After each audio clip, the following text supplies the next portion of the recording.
হযরত আব্দুল্লাহ ইবনে আব্বাস রাদিয়াল্লাহু আনহু বলেন, মান কানা লাহু মালুন, যে ব্যক্তির কাছে সম্পদ থাকে, ইউবলিগুহু হাজ্জা বাইতিল্লাহ, যে সম্পদ তাকে বাইতুল্লাহর হজ করাতে সক্ষম, মানে যে সম্পদটি সে বাইতুল্লাহতে হজে যেতে পারে, আও তাজিবু ফীহি যাকাত, অথবা তার উপরে যাকাত ফরজ হয়, সে ফালাম ইয়াফআল, হজও করল না, যাকাতও দিল না, সাআলা রাজআতা ইনদাল মাউত, তার যখন মৃত্যুর সময় হবে তখন সে বলবে আরেকটা বার আমাকে ফেরত পাঠায়।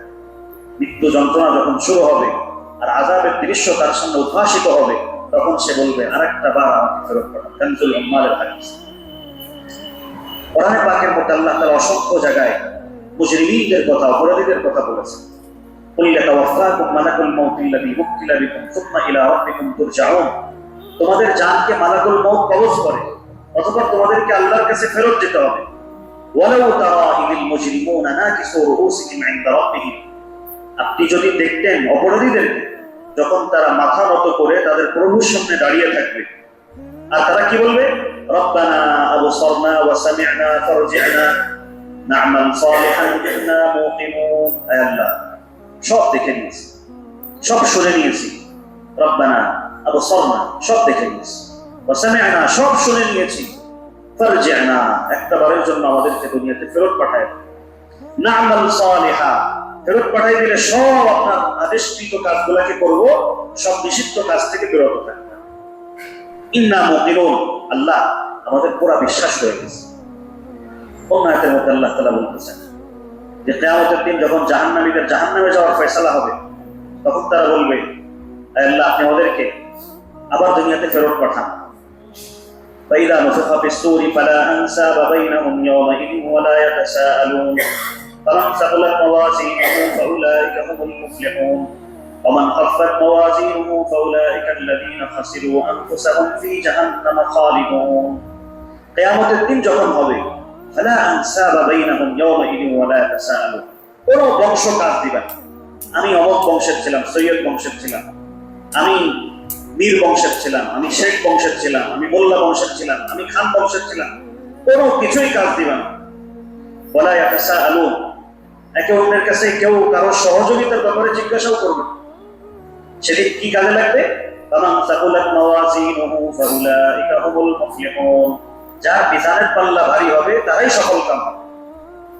ওমান খাফফাত মাওয়াজিনুহু, আর যার মিজানের পাল্লা হালকা হয়ে যাবে, আমলের পাল্লা হালকা হয়ে যাবে, ফাউলাইকা আল্লাযীনা খাসিরু আনফুসাহুম ফি জাহান্নাম খালিদুন, তারাই একমাত্র ক্ষতিগ্রস্ত হবে, জাহান্নামের মধ্যে চিরদিন তারা থাকবে। এরা আল্লাহ তাআলাকে বলবে রব্বিরজিউন লাআল্লি আ'মালু সালিহান ফীমা তারাকতু কাল্লা ইন্নাহা কালিমাতুন হুয়া কাইলুহা ওয়া মিন ওয়ারাইহিম বারযাখুন ইলা ইয়াউমি ইউবআসুন। তারা বলবে আল্লাহ একটা বারের জন্য দুনিয়াতে ফেরত পাঠায়, দুনিয়াতে আমল করে আসবো, আর অন্যায় করবো না। আল্লাহ কি বলবেন? কাল্লা, কখনো আর ফেরত পাঠানো হবে। ইন্নাহা কালিমাতুন হুয়া কাইলুহা, এটা তো তোমাদের মুখের কথা, দিলের কথা নয়। দুনিয়াতে যাওয়া আবার অন্যায় লিপ্ত হয়েছে। তো যারা যাকাত ফরজ হয়েছে যাকাত দেয় না, খুব মজায় যাকাত দিয়ে না, মাল ভোগ করেন। হজ ফরজ হয়েছে হজ করবো না, মাল ভোগ করেন, কোনো সমস্যা নাই। মৃত্যুর সময় যখন মালাকুল মউতকে দেখবেন, তখন কয়টা ধান আর কয়টা চিটা বুঝে আসবে, কয়টা ধান আর কয়টা চিটা বুঝে আসবে। যখন ঘোর কেটে যাবে, যখন কুয়াশা কেটে যাবে, বুঝতে পারবেন যে ঠিকানা কোথায়, জান্নাতে না জাহান্নামে। মালাকুল মউতের বিভীষিকাময় দৃশ্য দেখে, মালাকুল মউতের সেই বিদঘুটে চেহারা দেখে, তখন তার রূহ শরীরের মধ্যে এক জায়গা থেকে আরেক জায়গায় পালাবে।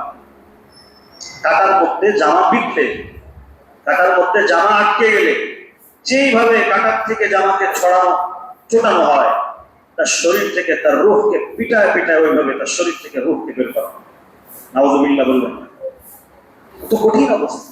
তখন বুঝে আসবে যে আল্লাহ যদি হজ করতাম, আল্লাহ যদি যাকাত দিতাম, আল্লাহ যদি আমার মালের যে অধিকারগুলো ছিল সব অধিকারগুলো পূর্ণ করে আসতাম।